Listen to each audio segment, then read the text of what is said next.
Proclamation du Saint-Évangile de ce 20e dimanche du temps ordinaire de l'année C. Saint Luc, chapitre 13e, versets 22 à 30.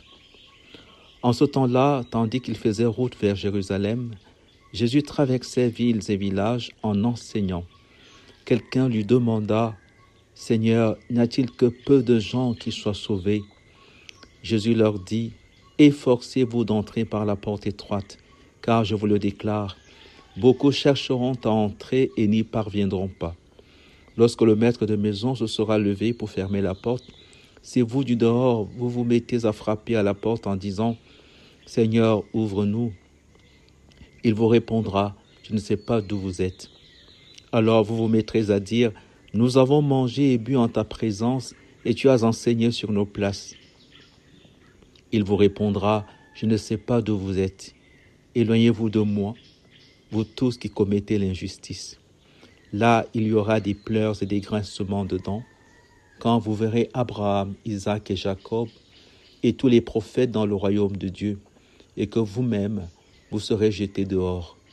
Alors on viendra de l'Orient et de l'Occident, du Nord et du Midi, prendre place au festin dans le royaume de Dieu.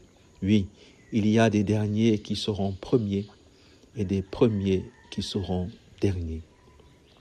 Il est très beau cet évangile, essayons d'entrer dans le mystère qu'il voudrait nous révéler, nous faire contempler. En ce temps-là, tandis qu'il en faisait route vers Jérusalem, faire route vers Jérusalem pour Jésus, c'est tout simplement, Jésus n'a qu'une destination finale, c'est le Père et le salut de l'homme. Pour nous les hommes et pour notre salut. Donc, tout ce qu'il fait, le Christ, pour nous les hommes et pour notre salut et pour la gloire du Père. Donc, il fait route vers la gloire du Père, à Jérusalem d'en haut, le lieu où réside le Père dans toute sa beauté, dans toute sa grâce, et le lieu où nous tous, nous nous acheminons, de Jérusalem nouvelle. Alors, il fait route donc vers sa raison de vivre, glorifier le Père et glorifier les hommes. Jésus traversait villes et villages en enseignant. Qu'est-ce que Jésus-Christ peut enseigner? Lui, le chemin, la vérité et la vie, lui qui est venu rendre témoignage à la vérité. Jésus ne peut que, il est la lumière qui éclaire tout homme, nous faire connaître le Père et nous communiquer son esprit, cet esprit qui procède du Père et du Fils. Enseigner pour Jésus, c'est vraiment l'effusion de l'Esprit Saint. C'est l'ombrobration, pour parler comme nos frères orthodoxes. L'Esprit Saint te prendra sous son ombre pour nous faire dire « Abba, Père ». Voilà le but de l'enseignement de Jésus. Quelqu'un lui demanda, et alors c'est très, très important de préciser que le but ne peut être que ça, contempler le mystère, découvrir le mystère trinitaire et le contempler. D'autant plus que l'enseignement de Jésus présuppose la philosophie, homo capax Dei, présuppose l'Ancien Testament, le Dieu des alliances, la nouveauté radicale, le mystère trinitaire et le mystère de la grâce. La grâce et la vérité sont venus par Jésus-Christ, le Père et l'Esprit Saint. Nous sommes connus grâce à Jésus-Christ. En ces temps qui sont les derniers, Dieu nous a parlé par le Fils. Il nous fait connaître le Père et il nous communique leur esprit. Alors si l'Évangile présuppose la philosophie, la sagesse philosophique et la religion, l'Ancien Testament, alors qu'est-ce que Jésus enseigne? Quelqu'un lui demanda, Seigneur, n'y a-t-il que peu de gens qui soient sauvés? Alors c'est important. Du coup, on est obligé de redéfinir le salut. Le salut ne peut être, selon Jésus-Christ, que la divinisation de l'homme. Dieu en Jésus-Christ s'est fait homme afin que l'homme soit fait Dieu. Et ça fait partie, n'oubliez pas, du projet de Dieu sur l'humanité. Quand il nous est dit, il nous est révélé dans la Genèse, faisons l'homme à notre image selon notre ressemblance. Cette image, cette ressemblance Ce sont des processions divines manifestées, révélées par Jésus-Christ. La grâce. Quelqu'un lui demanda, Seigneur, n'y a-t-il que peu de gens qui soient sauvés? Jésus leur dit, efforcez-vous d'entrer par la porte étroite. Ah, nous touchons ici le cœur de cet évangile. S'efforcer d'entrer par la porte étroite. Je vous signale en passant que Jésus lui-même dans l'évangile de Jean se présente comme la porte. Je suis la porte. Et donc, beaucoup chercheront à entrer et n'y parviendront pas. Vous êtes d'accord avec moi que le mot porte revient au moins 3 fois et que c'est peut-être là qu'il faudrait s'arrêter pour entrer dans le grand mystère de l'évangile de ce 20e dimanche du temps ordinaire de l'année C. La porte peut revenir, entre autres, à Jacob, que ce lieu est terrible. Ce n'est rien moins que la porte du ciel, porte Acheli, de Jacob à Marie, en passant par Jésus. Ça nous fait entrer dans la beauté de cette révélation du sens contemplatif de la porte. Marie, porte du ciel. Jésus, porte du ciel.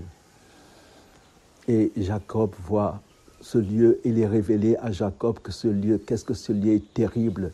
Ce n'est rien moins que la porte du ciel. Alors, entrer par la porte étroite peut avoir 2 significations. Pourquoi 2 significations? Mais parce que il est dit dans le psaume, une fois Dieu a parlé, 2 fois j'ai entendu. Et surtout, nous avons 2 façons d'aborder le réel. C'est surtout ça. Notre intelligence aborde le réel de 2 manières. Soit à travers la distinction genre spécifique, différence genre et différence spécifique, ou alors l'analogie, soit distinguer comme Thomas d'Aquin dans la révélation, le révélé, ce que Dieu peut dire de lui-même, et le révélable, ce que l'homme peut dire de Dieu, mais qui est quand même révélé. Il faut avoir distingué pour comprendre le mystère de la porte, tout ce qui relève de la philosophie, la sagesse philosophique de l'homme, ce que l'homme peut découvrir, contempler de Dieu par lui-même, et ce que Dieu lui-même dit de lui. Il y aura donc chaque fois 2 manières d'aborder le réel, soit du point de vue du mouvement, soit du point de vue de l'être, soit du point de vue de la ratio, soit du point de vue de la fidèse, de la foi, soit du point de vue de la cause efficiente, soit du point de vue de la cause finale, soit du point de vue du phénomène, soit du point de vue du noumène. Alors, il y a les 2 grandes approches. On peut les résumer par 2 grandes déclarations bibliques. Le serpent qui dit à Adam et Ève, vous serez comme des dieux, connaissant le bien et le mal. Donc, on peut aborder la parole de Dieu avec cette lecture-là.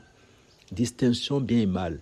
Et en ce moment, la porte étroite consiste à se débarrasser de tout ce qui peut nous alourdir, tout ce qui peut nous encombrer, et finalement, l'ascèse.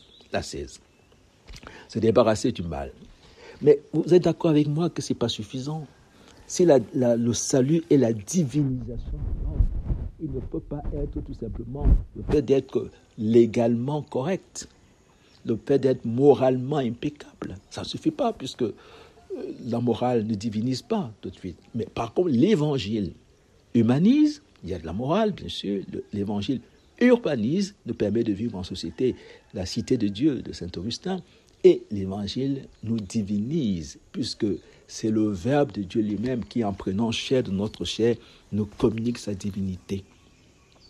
Alors, ces 2 approches, vous connaîtrez le bien et le mal, et puis Jésus dit, vous connaîtrez la vérité, et la vérité vous rendra libre.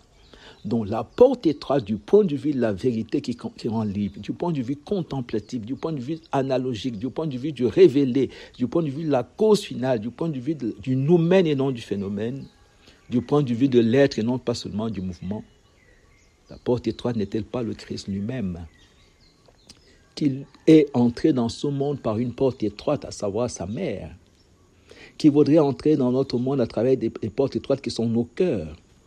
Il est venu les dilater, comme dit Saint Benoît, dilater le cœur, se laisser envahir par l'immensité divine pour que Cette porte étroite est exactement du point de vue contemplatif, parce que ça concerne Dieu.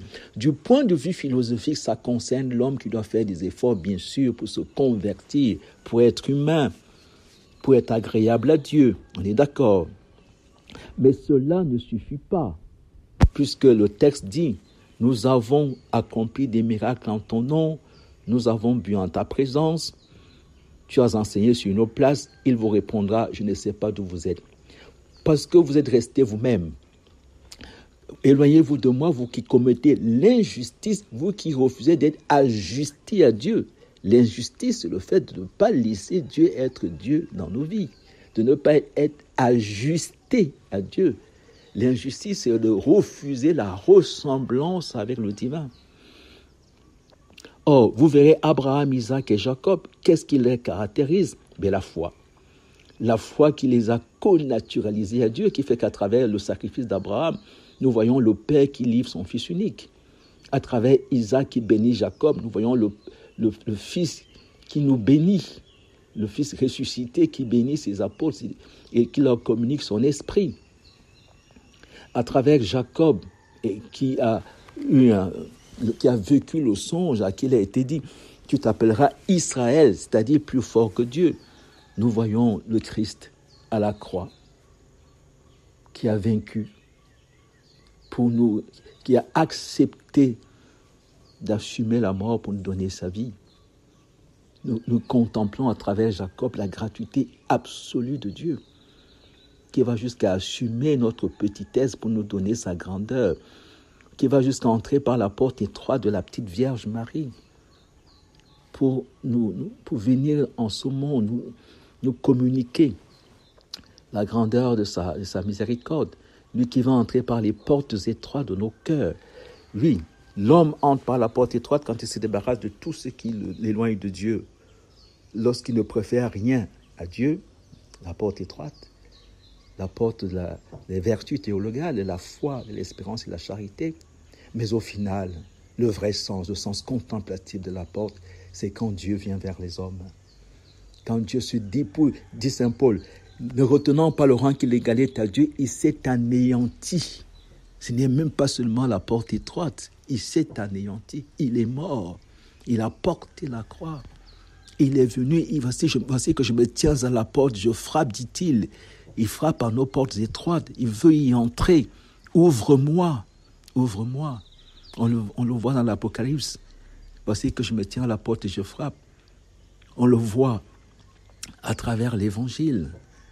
Si quelqu'un m'ouvre, j'entrerai chez lui.